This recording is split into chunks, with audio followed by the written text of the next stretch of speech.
رب اشرح لي صدري ويسر لي أمري واحلل عقدة من لساني يفقه قولي. الحمد لله نحمده ونستعينه ونستغفره ونعوذ بالله من شرور أنفسنا ومن سيئات أعمالنا. من يهده الله فلا مضل له ومن يضلل فلا هادي له وأشهد أن لا إله إلا الله وحده لا شريك له وأشهد أن محمدا عبده ورسوله. أما بعد فإن خير الحديث كتاب الله وخير الهدي هدي محمد صلى الله عليه وسلم وشر الأمور محدثاتها وكل محدثة بدعة وكل بدعة ضلالة الضلالة في النار. فأعوذ بالله من الشيطان الرجيم. يا أيها الذين آمنوا اتقوا الله حق تقاته ولا تموتن إلا وأنتم مسلمون. بسم الله الرحمن الرحيم.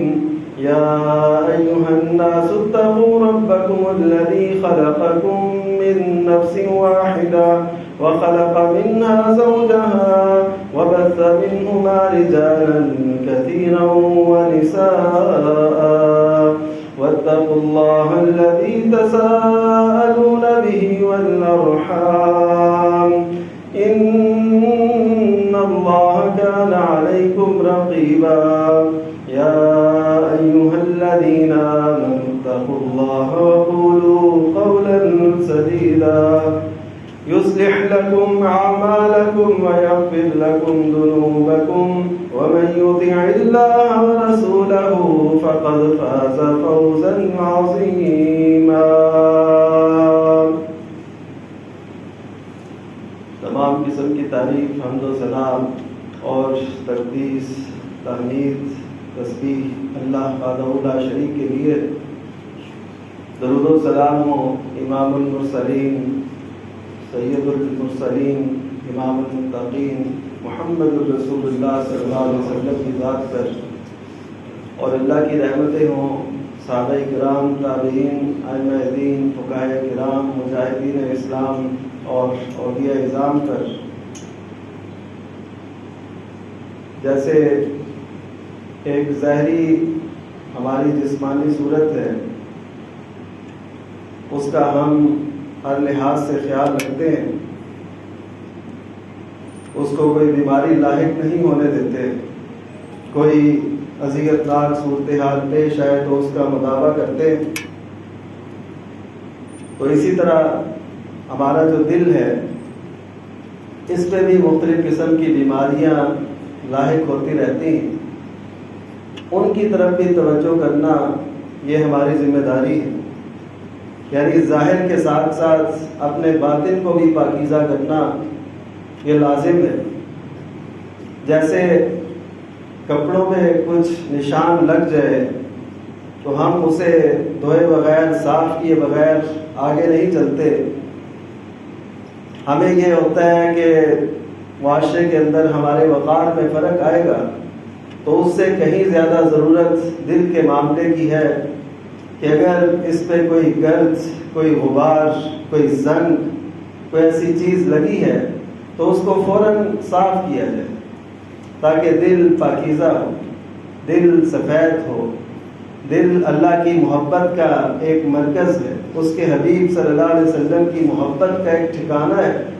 تو یہ جتنا پاکیزہ ہوگا اللہ اور اس کے رسول کی محبتیں اسی قدر اس میں سمائیں گی. جیسے ہم نے ایک پاکیزہ چیز برتن میں ڈالنی ہو تو پہلے ہم اس کا جائزہ لیتے ہیں کہ یہ ٹھیک ہے، اس میں کوئی ایسی غلاظت، کوئی گندگی تو نہیں لگی. تو اسی طرح دل بھی ایک ظرف ہے، ایک برتن ہے. تو اس کو بھی اگر ہم پاک صاف رکھیں گے تو اس کے اثرات ہماری زندگی پر، اس معاشرے پر بڑے اچھے مرتب ہوں گے. تو تو آج 4 جو بیماریاں ہیں یا 4 علامات ہیں جو دل کو لاحق ہوتی ہیں، ان سے پتہ چلتا ہے کہ دل بیمار ہے کہ تندرست ہے۔ ان کا تذکرہ آج آپ کے سامنے کرنا ہے۔ امام ابن قیم رحمہ اللہ نے ان کو بیان کیا۔ جیسے ظاہری طور پہ ڈاکٹر بتاتے ہیں نا کہ آپ کے یہ علامات اگر ہیں تو پھر اس کا مطلب ہے آپ کے دل میں کوئی پرابلم ہے، تو اسی طرح جو روحانی طبیب ہیں انہوں نے بھی ہمارے دل کی روحانی بیماریوں کو ہمارے سامنے رکھا۔ جیسے ڈاکٹر بتاتے کہ آپ کی سانس تو نہیں پھولتی، یا آپ کو کوئی جو ہے یہ سوجن وغیرہ یا ہاتھ پاؤں کا سوج جانا یا ایسی کوئی تکلیف تو نہیں ہے، تو پھر بتاتے ہیں کہ اس کا مطلب ہے کہ آپ کو دل میں کوئی پرابلم۔ تو اسی طرح روحانی طور پر بھی اگر دل بیمار ہے تو اس کی علامات کچھ ہمارے سامنے آتی ہیں۔ ان میں سے پہلی علامت یہ ہے کہ جس کا دل بیمار ہے اس کی پہلی علامت یہ ہوگی کہ وہ آخرت پر دنیا کو ترجیح دے رہا ہوگا۔ آخرت پر دنیا کو ترجیح، یعنی اسے یہاں تو اپنے گھر کی فکر ہے، لیکن آخرت کا جو ہمیشہ کا گھر ہے اس کو اس کی کوئی فکر ہی نہیں۔ یہاں وہ گھر کو بڑا اچھا بنانا چاہتا ہے، لیکن آخرت کا جو گھر ہے اس کے لیے اس کی کوئی تگ و دو نہیں ہے، کوئی کوشش نہیں ہے کہ وہ میرا گھر جو آخرت میں ہے وہ کیسا ہونا چاہیے، وہ اللہ تعالیٰ اس کا ہمیں حقدار بنا دے، وہ کیسے ہو سکتا ہے۔ تو اس کے لیے اس کی سوچ بھی نہیں جاتی، بلکہ وہ دنیا ہی کی کوشش میں لگا رہتا ہے۔ نبی کریم صلی اللہ علیہ وسلم نے 12 رکعتیں پڑھنے والے کو جو دن میں صبح سے شام تک رات تک 12 رکعتیں پڑھتا ہے سنتوں کی صورت میں، تو اس کے لیے جنت میں ایک محل کی بشارت دی۔ تو اب جو شخص یہ چاہے گا کہ میرا دنیا کا گھر تو بن گیا لیکن آخرت کا گھر اس کی مجھے کیا فکر ہے، تو وہ کوشش کرے گا کہ میرا آخرت میں بھی گھر بنے۔ وہ روزانہ سنتوں کا اہتمام کرے گا، وہ 12 رکعتیں، فجر سے پہلے 2 سنتیں، ظہر سے پہلے 2 سنتیں، ظہر کے بعد 2 سنتیں، اور مغرب کے بعد 2 سنتیں، اور عشاء کے بعد 2 سنتیں۔ یہ جو سنتیں ہیں جنہیں سنت موقدہ بھی کہتے ہیں، یہ جو شخص ان پہ ہمیشگی اختیار کرتا ہے اللہ تعالیٰ اس کا گھر جنت میں بنا دیتے ہیں۔ اب ایسے سن کے اب سمجھے کہ اس بندے کو یہ چاہت لگ گئی کہ میں نے جنت میں اپنے گھر بنانے۔ یہ اشارہ ہے اس بات کا کہ جس کا جنت میں گھر بن گیا ہے اس کو اللہ تعالیٰ ضرور جنت میں داخلہ نصیب کرے گا۔ یہ نہیں ہو سکتا کہ اللہ تعالیٰ اس کو کاغذات تو دے دے لیکن اس کو جنت میں قبضہ نہ دے، ایسے نہیں ہوگا۔ اللہ تعالیٰ نے جس کے نام وہ گھر لکھا ہے وہ اس کو مل کے رہے گا۔ نبی کریم صلی اللہ علیہ وسلم نے یہ بشارت دی۔ آپ کے علم میں ہوگا کہ اللہ تعالیٰ نے قرآن مجید کے اندر 2 خواتین کو اہل ایمان کے لیے نمونے کے طور پہ بیان فرمایا ہے۔ اس میں ان میں سے ایک خاتون جو ہے وہ فرعون کی اہلیہ، فرعون کے گھر میں رہتی تھی، فرعون کے محل میں رہتی تھی۔ آپ جانتے ہیں کہ فرعون کے پاس کتنے خزانے، اس کے وزیروں مشیروں کے پاس کیا کچھ تھے اور کیا اس کے محلات ہوں گے اور کیا اس کی حیثیت ہوگی، لیکن وہ جب ایمان لاتی ہے تو اب وہ اللہ کے حضور یہ دعا کرتی ہے، رب ابن لی عندک بیتا فی الجنہ، اے میرے رب جنت میں مجھے میرا گھر بنا دے، مجھے یہ فرعون کے محل نہیں چاہیے، اور مجھے فرعون اور اس کے عمل سے، اس کی کارگزاریوں سے مجھے نجات دے دے، مجھے آخرت کا گھر چاہیے۔ تو اس سے یہ اندازہ ہوتا ہے کہ جن لوگوں کو ایمان کی چاہت اور چاشنی لگ جاتی ہے وہ فرعون کے محل میں بھی رہتے ہوں اور ان کے پاس خزانوں کے انبار اور ڈھیر ہوں، تو پھر بھی ان کو آخرت کے گھر کی فکر ہوتی ہے کہ وہ میرا گھر سدھر جائے۔ اور حقیقت یہ نبی کریم صلی اللہ علیہ وسلم نے فرمایا کہ دنیا آخرت کے مقابلے میں، دنیا یہ پوری کی زندگی جتنی 100 سال ہو، 150 سال ہو، جتنی کوئی ہو زندگی، یہ تو بہت شاذ و نادر مثالیں ہیں، عام طور پہ 60 سے 70 سال کے درمیان ہماری عمریں۔ تو اس زندگی کے متعلق نبی کریم صلی اللہ علیہ وسلم نے فرمایا کہ مد دنیا فی الآخرتی، کہ دنیا آخرت کے مقابلے میں ایسی ہے جیسے کوئی اپنی انگلی کو دریا میں ڈبوئے تو وہ پھر دیکھے کہ اس کی انگلی کے ساتھ کیا لگا ہے، وہ دنیا کی زندگی ہے، اور باقی سارا کچھ جو دریا ہے، جو جتنا پانی ہے، وہ سارا آخرت کی زندگی۔ تو قرآن مجید ہم سے خطاب کرتا ہے، بل تؤثرون الحیات الدنیا، بلکہ تم دنیا کی زندگی کو ترجیح دیتے ہو، والآخرۃ خیر وابقی، کہ آخرت بہتر بھی ہے اور باقی رہنے والی بھی۔ دنیا کی ہر نعمت کمتر بھی ہے، گھٹیا بھی ہے، عارضی بھی ہے، فانی بھی ہے، ختم ہو جانے والی ہے، فنا پذیر بھی ہے۔ آخرت کی ہر نعمت اچھی بھی ہے، اعلیٰ بھی ہے، افضل بھی ہے، ہمیشہ کے لیے بھی ہے۔ حتیٰ کہ جو چیز یہاں پہ ہماری ڈھلتی جاتی ہے، جیسے ہماری جوانی ڈھلتی ہے، جنت میں وہ بھی نہیں ڈھلے گی۔ تو اس سے یہ اندازہ ہوتا ہے کہ اللہ تعالیٰ نے ہمارے سامنے یہ جو نعمتیں جنت کی رکھی ہیں وہ اس لیے رکھی ہیں تاکہ ہمارے اندر جنت کا، آخرت کے گھر کا شوق پیدا ہو۔ تو یہ پہلی علامت ہے کہ جس کے اندر دنیا کی محبت ہو، آخرت کی فکر، آخرت کی ترجیح اس کے دل میں نہیں۔ اسلام ہم سے یہ نہیں کہتا کہ تم تارک الدنیا بن جاؤ، دنیا چھوڑ دو۔ اسلام ہم سے یہ کہتا ہے کہ دنیا میں بھی تم نے رہنا ہے، اس کی معاشرت، اس کی معیشت، اس کو بہتر کرنے کی ضرورت، وہ جو کچھ ہے وہ تم نے کرنا ہے، لیکن اس کے ساتھ ساتھ اپنے آخرت کے گھر کی فکر بھی تمہارے ذہن میں کہیں نہ کہیں موجود ہونی چاہیے۔ تو یہ پہلی علامت ہے۔ تو جو ہمیشہ دنیا ہی کو ترجیح دے تو ایسے سمجھے اس کے دل کے اندر بیماری۔ دوسری جو علامت ہے وہ دل کے بیمار ہونے کی، وہ ہے دل کو رونا نصیب نہ ہونا۔ جیسے آنکھیں روتی ہیں ایسے دل بھی روتا ہے، اور اگر یہ دونوں، آنکھوں کا رونا اور دل کا رونا، یہ دونوں مل جائیں تو یہ تو بہت اعلیٰ کیفیت۔ اور اگر آنکھوں میں آنسو نہیں آتے لیکن دل رو رہا ہے تو یہ بھی ایک بہت اچھی کیفیت ہے۔ لیکن نہ آنکھ روئے، نہ دل روئے، نہ دل میں سکون ہے، نہ آنکھ میں کوئی ایسی نمی ہے، تو اس کا مطلب ہے دل سخت ہو چکا ہے کہ اس سے پانی بھی نہیں نکل رہا۔ یہ سختی کی مثال اللہ تعالیٰ نے بنی اسرائیل کی دی قرآن مجید کے اندر۔ ان کو اللہ نے حکم دیا تھا کہ وہ ایک بچڑا ذبح کریں، تو انہوں نے اس کے لیے مختلف سوالات کیے، اپنے اوپر سختیاں خود ہی لاگو کرتے گئے۔ آخر انہوں نے وہ بچڑا ذبح کیا۔ قرآن مجید کے اندر اللہ تعالیٰ نے یہ واقعہ ذکر کرنے کے بعد جو اگلا رکوع سٹارٹ کیا، شروع کیا، اس میں اللہ تعالیٰ نے فرمایا ثم قست قلوبکم من بعد ذلک فہی کالحجارہ، کہ اللہ تعالیٰ کی اس علامت کو دیکھ کے تمہارے دل تو اور نرم ہو جانے چاہیے تھے، لیکن ہوا کیا، تمہارے دل اس سے بھی زیادہ سخت ہو گئے جو اس سے پہلے تھے۔ تو یہ دلوں کی سختی یہ بنی اسرائیل میں تھی، یہ یہودیوں میں تھی، آج بھی ان کے اندر یہ چیز موجود ہے۔ اگر ہم امت محمدی علیہ صاحب الصلاۃ والسلام کے سچے رکن ہیں تو ہمیں اپنے دل کے اندر سختی کا کوئی عنصر نہیں پیدا ہونے دینا چاہیے۔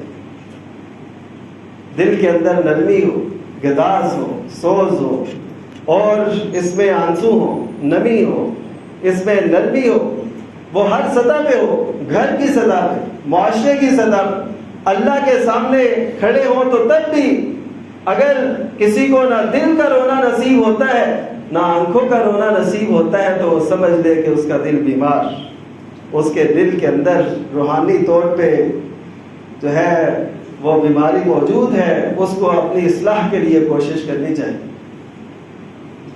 کئی لوگ اسی وجہ سے رو پڑتے ہیں کہ انہیں رونا نہیں آتا، یعنی یہ بھی ایک رونے کا مقام ہے کہ رونا کیوں نہیں آتا۔ نبی کریم صلی اللہ علیہ وسلم نے فرمایا کہ ان آنکھوں کو جو اللہ تعالیٰ سے ڈر کے تنہائی میں رو پڑی وہ آنکھ، اس کو اللہ تعالیٰ اس کی اتنی قدر فرماتا ہے کہ روز قیامت اس کو اپنے عرش کا سایہ نصیب فرمائے۔ کہ ایک شخص تنہائی میں ہے، کوئی اسے نہیں دیکھ رہا، اللہ کے خوف سے اس کی آنکھ سے نکلنے والا ایک آنسو وہ اللہ تعالیٰ کے ہاں اتنی قدر رکھتا ہے کہ اللہ تعالیٰ اس دن جس دن کوئی سایہ نہیں ہوگا، اللہ تعالیٰ اپنے عرش کا سایہ ایسے شخص کو نصیب کرے گا۔ اور ایک اور حدیث میں ہے کہ جو آنکھ اللہ تعالیٰ کے ڈر سے رو پڑتی ہے تو اللہ تعالیٰ اس پہ جہنم کو ہمیشہ کے لیے حرام کر دے۔ تو یہ رونا اگر نصیب ہو جائے تو یہ بہت اعلیٰ کیفیت ہے، اور اگر یہ نصیب نہیں ہوتا تو اس کا مطلب ہے کہ دل بیمار، تو اس کی فکر کرنی چاہیے۔ جیسے دل کے اندر جسمانی طور پہ کوئی تکلیف ہو، کوئی بیماری ہو تو ہم اس کی اصلاح کی کوشش کرتے ہیں، تو اسی طرح ہمیں روحانی بیماری اگر لاحق ہے دل کو تو پھر اس کی اصلاح کے لیے کوشش یہ بھی ہمارے ذمے ہے کہ رونا کیوں نہیں آتا۔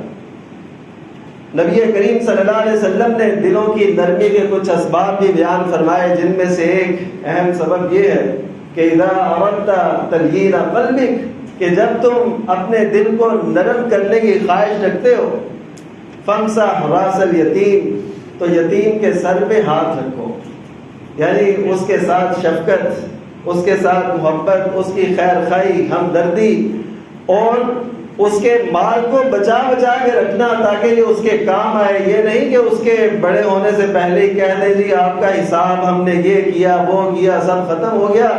نبی کریم صلی اللہ علیہ وسلم نے اس شخص کے لیے جو یتیم کا مال اس کے بڑے ہونے سے پہلے ہی اس کے سپرد کر دیتا ہے یا اس پہ ختم کر دیتا ہے، لٹا دیتا ہے، اس کے لیے وعید یہ فرمائی ہے کہ اس کی دعاؤں کو اللہ تعالیٰ قبول نہیں فرماتے۔ یہ جرم ہے۔ تو جیسے یہ ثواب بہت بڑا ہے یتیم کی کفالت کا، تو اسی طرح یہ جرم بھی بہت بڑا ہے اگر کوئی ان کی حق تلفی کرے گا۔ تو اگر دلوں کی نرمی ہم چاہتے ہیں تو وہ اللہ کے ذکر سے، یتیموں سے محبت، ان سے ہمدردی کرنے سے یہ ہمارے دلوں کے اندر نرمی، معاشرے کے اندر نرمی اور جو ہے بخشش اور عفو درگزر، اس سے کام لینا، یہ ان سے دلوں کے اندر نرمی پیدا ہوتی ہے۔ نہیں تو آپ دیکھتے ہیں کہ کئی لوگ وہ اپنے بڑوں کا خیال نہیں رکھتے، سفید بالوں کا خیال نہیں رکھتے، ان کو بس یہ ہوتی ہے کہ ہماری خواہش یا ہمارے سامنے کیوں کوئی آیا ہے تو وہ اس کی جو ہے نا کچھ حیثیت نہیں جانتے۔ تو دل کی نرمی پیدا کیجئے، اس سے پھر آنسو نکلیں گے، اس سے پھر نرمی پیدا ہوگی، اور دل کو نرم کرنا یہ ہمارے لیے ضروری ہے، کیونکہ سخت دل والوں کو اللہ تعالیٰ نے پسند نہیں کیا۔ قرآن مجید کے کئی مقامات ہیں، میں اس کے بعد اگلے جمعے میں دل کی اور کیفیات انشاءاللہ آپ کے سامنے رکھوں گا اپنے جمعے میں انشاءاللہ۔ تو دل کی جو بیماری کی ایک تیسری علامت ہے وہ یہ کہ انسان اللہ تعالیٰ سے ملنے کی تمنا نہ رکھے، اس کو کوئی شوق ہی نہ ہو کہ میں نے اپنے خالق سے ملنا ہے۔ وہ اپنے دوستوں سے ملنے جاتا ہو، وہ اپنے گھر جاتا ہو ملنے کے لیے، وہ اپنے عزیز و اقارب کے ہاں جاتا ہو، وہ اپنے محبوب مشغلوں پہ جاتا ہو، لیکن اللہ تعالیٰ سے ملنے کی اسے خواہش نہ ہو، نہ دنیا میں نہ اس دنیا کے بعد۔ آپ کہیں گے یہ کیسے ہو سکتا ہے؟ میرے دوستو، آج مسجدیں اللہ کے گھر ہیں، اللہ سے ملاقات کا ایک مرکز ہے، تو کتنے ہمارے مسلمان بھائی ہیں جو مسجدوں کی طرف نہیں آتے۔ اس کا واضح اور سیدھا مطلب یہی ہے کہ وہ اللہ تعالیٰ سے ملاقات نہیں چاہتے۔ تو یہ دلوں کی سختی کی اور دلوں کے بیمار ہونے کی علامت ہے کہ ایک انسان ہر جگہ جاتا ہو، جہاں جہاں اس کی ضرورتیں وابستہ ہیں، چاہتے وابستہ ہیں، وہ ہر طرف جا رہا ہے، لیکن وہ اللہ تعالیٰ سے ملنے کی کوئی تمنا اور شوق اپنے دل میں نہیں رکھتا، تو اس کا مطلب ہے اس کا دل بیمار، اس کے اندر پرابلم ہے، اس کو دور کرنا چاہیے۔ اس سے کیا جرم ہوا کہ اس کے دل کے اندر اللہ تعالیٰ نے اپنے گھر کی طرف اپنے سے ملاقات کے لیے چاہت کا جذبہ ہی چھین لیا۔ وہ جو محبتیں دینے والا ہے، وہ جو رحمت اور شفقت کے جذبات دل میں ڈالنے والا ہے، اسی سے ملنا بھول گئے انسان۔ مسلمان بھول گئے، انسان تو دور کی بات ہے، جنہوں نے اللہ کو اپنا رب مانا، اسے معبود حقیقی مانا اور محمد الرسول اللہ صلی اللہ علیہ وسلم کو اپنا رسول مانا، وہی اسے بھول گئے، اس کی محبت، اس کی چاہت ان کے دل میں نہ رہی۔ وہ ہر ایک سے ملتے ہیں لیکن اللہ تعالیٰ سے ملنے کا نہ اس دنیا میں نہ اس دنیا کے بعد کوئی جذبہ ہے۔ اللہ تعالیٰ نے قرآن مجید میں یہ فرمایا کہ فَمَنْ كَانَ يَرْجُو لِقَاءَ رَبِّهِ فَلْيَعْمَلْ عَمَلًا صَالِحًا، کہ جو کوئی اپنے رب سے ملنے کی امید رکھتا ہے تو اسے چاہیے کہ وہ نیک عمل کرے، اس صورت میں اسے اس کا رب ملے گا۔ اگر اس کے عمل نیک نہ ہوئے تو اللہ تعالیٰ اسے ملنا، اسے دیکھنا، اس کی طرف نظر رحمت کرنا اور اس کو گناہوں سے پاک صاف کرنا، اللہ تعالیٰ یہ کچھ بھی نہیں ان میں سے کرے گا۔ اگر ملاقات چاہتے ہیں، آپ بھی ملاقات کے اصولوں سے واقف ہیں، جس سے ملنا ہوتا ہے اس سے بنا کے رکھتے ہیں، جس سے کام ہوتے ہیں ان سے ہم معاملات ٹھیک رکھتے ہیں، اور اگر کسی کا ہم نے فون اٹینڈ نہ کیا ہو، کسی کا میسج کا جواب نہ دیا ہو تو اس کے سامنے جانے کے لیے ہم تیار نہیں ہوتے۔ دنیا میں ہماری اقدار ایسی ہیں، ہمارا اخلاق ایسا ہے، لیکن اللہ تعالیٰ کے معاملے میں اس کا ایک پیغام اذان کی صورت میں ہمیں سنائی دیتا ہے، ہم اس کے گھر کی طرف چلنے کی توفیق نہیں رکھتے، ہمارے اندر یہ جذبہ پیدا نہیں ہوتا۔ تو میرے دوستو، اس دن جب اللہ کے سوا کسی کی رحمت، کوئی ایسے سہولت، کوئی آسانی وہ نہیں ہوگی، اس دن پھر انسان چاہے گا کہ اللہ تعالیٰ میری طرف نظر رحمت فرمائے، لیکن اللہ کی طرف سے یہ اعلان ہوگا کہ 3 لوگ ایسے ہیں کہ جن کی طرف اللہ تعالیٰ نظر رحمت سے نہیں دیکھے گا، ان کو پاک نہیں کرے گا۔ ان میں سے کون لوگ ہوں گے؟ ایک وہ جو اپنی کسی بھی اپنے کپڑے کو جو نیچے پہنا جاتا ہے، شلوار ہو، پینٹ ہو، تہبند ہو، وہ ٹخنوں سے نیچے کرتا ہے تو اللہ تعالیٰ اس کو نظر رحمت سے نہیں دیکھے گا۔ اسی طرح جو احسان کر کے جتلاتا ہے اس کو نظر رحمت سے نہیں دیکھے گا۔ احسان کر کے جتلانا، اس سے انسان کی توقیر نہیں رہتی، وہ زمانے میں، وہ معاشرے میں ہلکا ہو جاتا ہے۔ تو اللہ تعالیٰ یہ نہیں چاہتے کہ کسی بھی مومن کی اس طرح بے عزتی کی جائے، اس کو ممنون احسان ٹھہرایا جائے۔ تو خیر یہ علامت ہو گئی کہ انسان کے اندر ہر ایک سے ملنے کا جذبہ ہو لیکن اپنے خالق سے ملنے کا جذبہ ہی نہ ہو۔ جیسے حدیث میں نبی کریم صلی اللہ علیہ وسلم نے فرمایا، من احب لقاء اللہ احب اللہ لقاءہ، کہ جو کوئی اللہ کی محبت کو، اللہ سے ملنے کو پسند کرتا ہے، اللہ بھی اس سے ملنے کو پسند کرتا ہے۔ یہ کیسی محبت، یہ کیسا جذبہ انسانوں کے اندر پیدا ہو جاتا ہے۔ وہ کون سے انسان ہیں جن کے دل کے اندر اپنے محبوب اور اپنے خالق کے بارے میں ایسے جذبات موجود ہوں کہ وہ اس سے ملنے کی تمنا رکھیں۔ ام المومنین عائشہ صدیقہ رضی اللہ تعالیٰ عنہ نے عرض کیا، اللہ کے رسول، ہم میں سے تو کوئی بھی فوت ہونا پسند نہیں کرتا۔ تو نبی کریم صلی اللہ علیہ وسلم نے فرمایا کہ یہ موت کے وقت کی بات ہے، جب انسان موت کے قریب ہوتا ہے تو اس کو یہ پتہ ہوتا ہے کہ میں نے اب جانا ہی جانا ہے، تو اب اس کے دل کے اندر یہ خواہش پیدا ہوتی ہے کہ میں اپنے محبوب کے پاس جا رہا ہوں، میں اس سے ملنا چاہتا ہوں، میں نے اس سے بنا کے رکھی ہے۔ وہی بات آ گئی کہ جس سے آپ نے بنا کے رکھی ہو اس کے سامنے جاتے ہوئے آپ کو کوئی شرم ساری نہیں ہوتی، اور جس سے آپ نے بگاڑ کے رکھی ہو آپ کہتے ہیں یہ چلا جائے تو پھر میں یہاں جاؤں گا، نکلوں گا، یا اس کے سامنے یا اس دفتر سے گزروں گا۔ میرے دوستو، اللہ تعالیٰ سے بنا کے رکھیے، وہ ہمارا خالق اور اتنی محبت کرنے والا ہے، وہ ایسے احسانات سے ہمیں نوازتا ہے اور اس کی رحمت ایسے ایسے ہمارے شامل حال ہوتی ہے کہ ہم تصور بھی نہیں کر سکتے۔ تو اس وجہ سے اپنے خالق کو نہ بھلائیے۔ اللہ تعالیٰ نے خود قرآن مجید میں فرمایا کہ رسول اللہ فنسیہم، انہوں نے اللہ کو بلایا تو اللہ تعالیٰ نے انہیں بھلا دیا۔ تو جس کو اللہ تعالیٰ بھلا دے اس کو کوئی یاد نہیں رکھ سکتا، اس کی کوئی حقیقت اس دنیا میں باقی نہیں رہ سکتی۔ پھر ایک چوتھی علامت وہ یہ ہے، یعنی بیمار دل کی علامت۔ میں آپ سے یہ عرض کر رہا ہوں کہ وہ علامات جن سے پتہ چلے کہ ہمارا دل روحانی طور پر بیمار تو نہیں ہے، وہ کیا ہے؟ چوتھی علامت وہ یہ ہے کہ انسان اللہ کے ذکر سے جی چرائے، اللہ کی یاد سے جی چرائے، اس کا دل ہی نہ لگے اللہ کی یاد میں۔ چلے وہ اگر نماز پڑھنے آ ہی گیا تو نماز میں اس کی یہ کیفیت ہو جیسے قرآن مجید بیان کرتا ہے منافقین کی علامت، وَلَا يَذْكُرُونَ اللَّهَ إِلَّا قَلِيلًا، کہ وہ نماز پڑھتے ہیں لیکن اللہ کا ذکر انتہائی تھوڑا، یعنی کم سے کم سطح پہ 3 تسبیحات، 1 وتر اور سنتوں کی چھٹی، یہ یعنی کم سے کم ذکر یہ کرتے رہیں۔ یہ منافقین کی علامت قرآن مجید میں بیان کی گئی ہے۔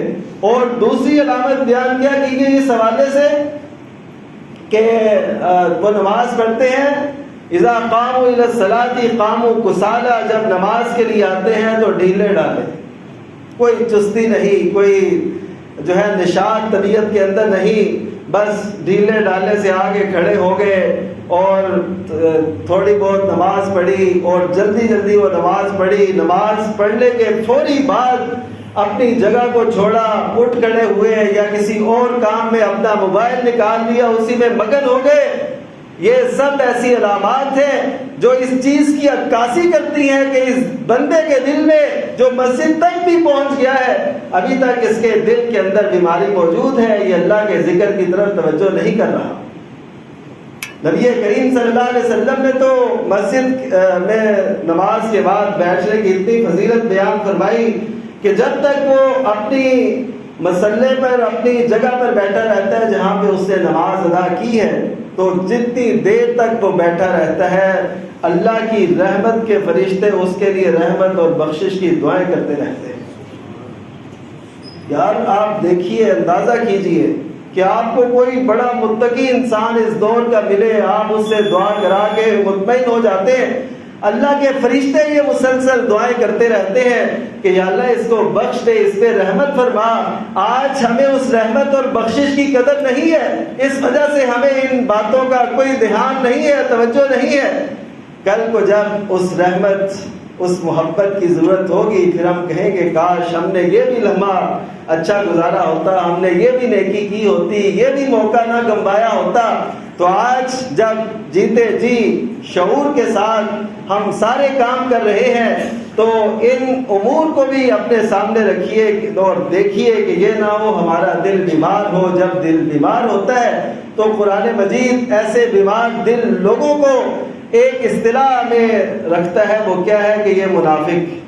قرآن مجید میں فی قلوبہم مرض کی ایک اصطلاح ہے کہ ان کے دلوں میں بیماری ہے، اور بیماری جن لوگوں میں ہے ان کو قرآن مجید منافق قرار دیتا ہے۔ تو ہم نے آج کے اس خطبے میں یہ ضرور اپنا جائزہ لینا ہے اس حوالے سے کہ ہمارے دل کے اندر کوئی روحانی بیماری تو نہیں ہے، ہم اللہ کے ذکر کو بڑی دل جمی کے ساتھ کریں۔ اللہ تعالی ہم سب کو اس کی توفیق دے اور ہمارے دل کی جسمانی روحانی ہر قسم کی بیماریاں اللہ تعالی نکال دے۔ وآخر دعوانا الحمدللہ رب العالمین۔ رب اشرح لي صدري ويسر لي أمري واحلل عقدة من لساني يفقه قولي